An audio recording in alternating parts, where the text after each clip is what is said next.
Kembali lagi di channel Mentoni, membahas hal-hal yang menarik yang ada di Minangkabau.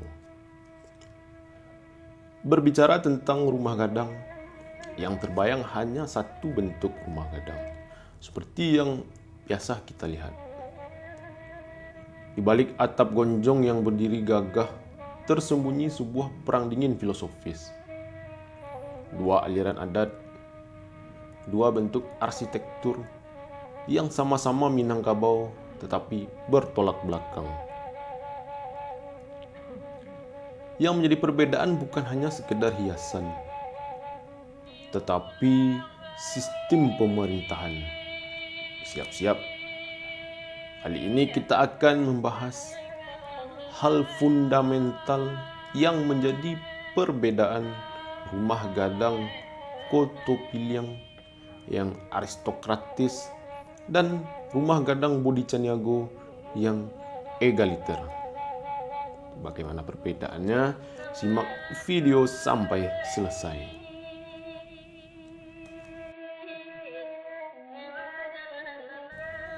Rumah gadang Koto Piliang memiliki ciri khas, yakni mempunyai anjungan di kiri dan kanan pada rumah gadang.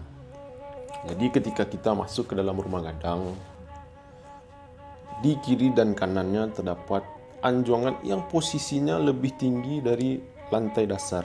Jadi seperti bertingkat di bagian kiri dan kanan ruangan. Ini lantai dasar, ini anjungan.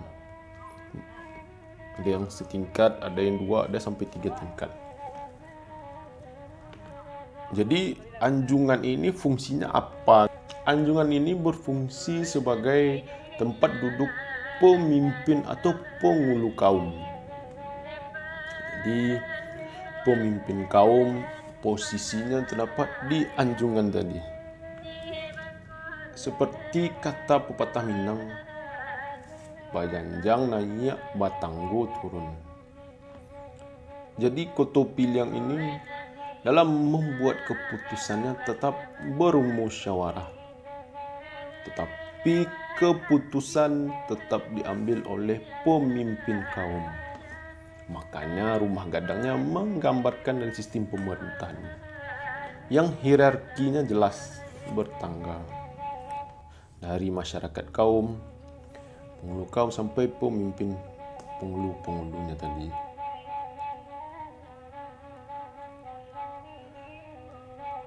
Jadi pada rumah gadang Koto Piliang tadi juga memiliki ciri khas, yaitu memiliki 7 buah gonjong di bagian kiri dan kanan. 3 kiri, 3 kanan, dan 1 di depan. Gonjong tersebut merupakan bentuk dari tanduk kerbau yang meruncing ke atas. Jadi dalam rumah adat Minangkabau yang melengkung ke atas seperti tanduk kerbau itu dinamakan gonjong. Jadi kalau rumah gadang Koto Piliang memiliki 7 gonjong.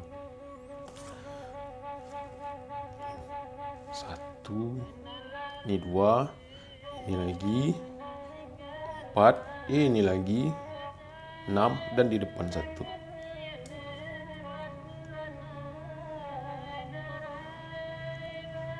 Ada juga sumber yang mengatakan kalau di bagian belakang ada juga 1, di bagian pintu belakang. Tetapi banyakkan mengatakan 7. Berikutnya rumah gadang Bodi Caniago. Rumah gadang Bodi Caniago ini mempunyai ciri khas lantai rumah gadangnya datar. Berbeda dengan Koto Piliang tadi. Koto Piliang lantai dasar dan di bagian kiri kanan ada anjungan. Anjungan posisi yang lebih tinggi dari lantai dasar tadi. Lantai dasar ini sesuai dengan prinsip Bodi Caniago, yaitu tagak sama tinggi, duduk sama rendah. Jadi dalam sistem Bodi Caniago, seluruh anggota kaum mempunyai kedaulatan yang sama. Makanya rumah gadang juga mencerminkan hal filosofis tersebut. Jadi bentuk rumah gadang Bodhi Caniago yang sederhana tersebut menggambarkan semangat kebersamaan dan kesetaraan. Keadaan ini sesuai dengan filosofi larih Bodhi Caniago yang mengutamakan prinsip musyawarah dan mufakat untuk mencapai keputusan bersama. Rumah gadang Bodhi Caniago ini banyak dijumpai di Luhak Agam dan Luhak 50 Koto. Jadi hal yang menjadi fundamental, menjadi perbedaan yang mendasar antara rumah gadang Koto Piliang dan rumah gadang Bodhi Caniago tadi terdapat pada anjuangan. Sedangkan anjuangan tersebut terdapat di rumah gadang Koto Piliang. Sedangkan di rumah gadang Bodhi Caniago tidak memiliki anjuangan. Dan ini pun menggambarkan sistem pemerintah di masing-masing larih tersebut. Jadi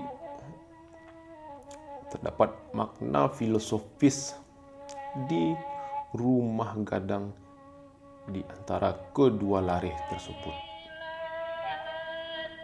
Sudah berjumpa kan? Apa yang menjadi perbedaan fundamental?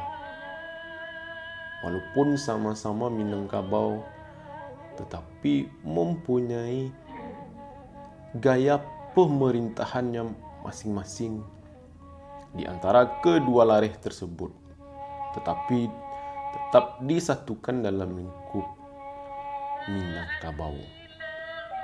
Hal itu tidak menjadi masalah hanya dalam pengambilan keputusan di setiap kaum saja. Itulah kita bahas hal yang paling dasar di rumah gadang. Selama ini mungkin kita mengetahui bentuknya sama, arsiteknya sama, tapi kita tidak mengkaji apa makna filosofis dari bentuk-bentuknya tadi. Itulah kita cukupkan video kali ini. Kita bertemu pada video berikutnya.